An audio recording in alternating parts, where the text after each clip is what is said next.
மே 1ஆம் தேதி உழைப்பாளர் தினத்தில் வெளியாகி சாதனை மேல் சாதனை படைத்து வரும் ரஜினியின் கபாலி டீசரை ரசிகர்கள் கொண்டாடி வருகின்றனர். இதுவரை எந்த தமிழ் படமும் செய்யாத அளவிற்கு 15 மில்லியன் பார்வைகளை பெற்றுள்ளது ரஜினியின் கபாலி. தமிழ் படம், தென்னிந்திய படம், இந்திய படம் என்ற லெவல் தாண்டி உலக அளவில் ஹாலிவுட் படங்களின் சாதனையை முறியடித்துக் கொண்டுள்ளது இந்த படம். வெளியான 7 நாட்களில் இந்த சாதனை நிகழ்த்தியுள்ளதுதான் திரையுலகை வியப்பில் ஆழ்த்தியுள்ளது. இத்தனைக்கும் ரஜினிகாந்த் இந்த டீசரை தனிப்பட்ட முறையில் எங்கும் ப்ரமோட் செய்யவில்லை. 3 மில்லியன் ஃபாலோயர்களை கொண்ட தனது ட்விட்டர் பக்கத்தில் கூட பகிரவில்லை. அவர் ட்விட்டரில் இணைந்த போது தன் படங்களை ப்ரமோட் செய்யவே இணைகிறார் என்று சிலர் குற்றம் சாட்டியது நினைவிருக்கலாம். ஆனால் எந்த ப்ரமோஷனும் விளம்பரமும் இல்லாமல் ஒரு தமிழ் படம் உலக அளவில் வெளிநாட்டு விமர்சகர்களால் வியந்து பேசப்படுகிறது என்றால் அது கபாலிதான்.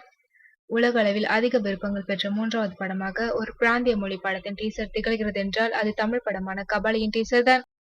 கபாலி டீசர் 16 மில்லியன் பார்வைகளுடன் இணையத்தை கலக்கி வருவது குறிப்பிடத்தக்கது.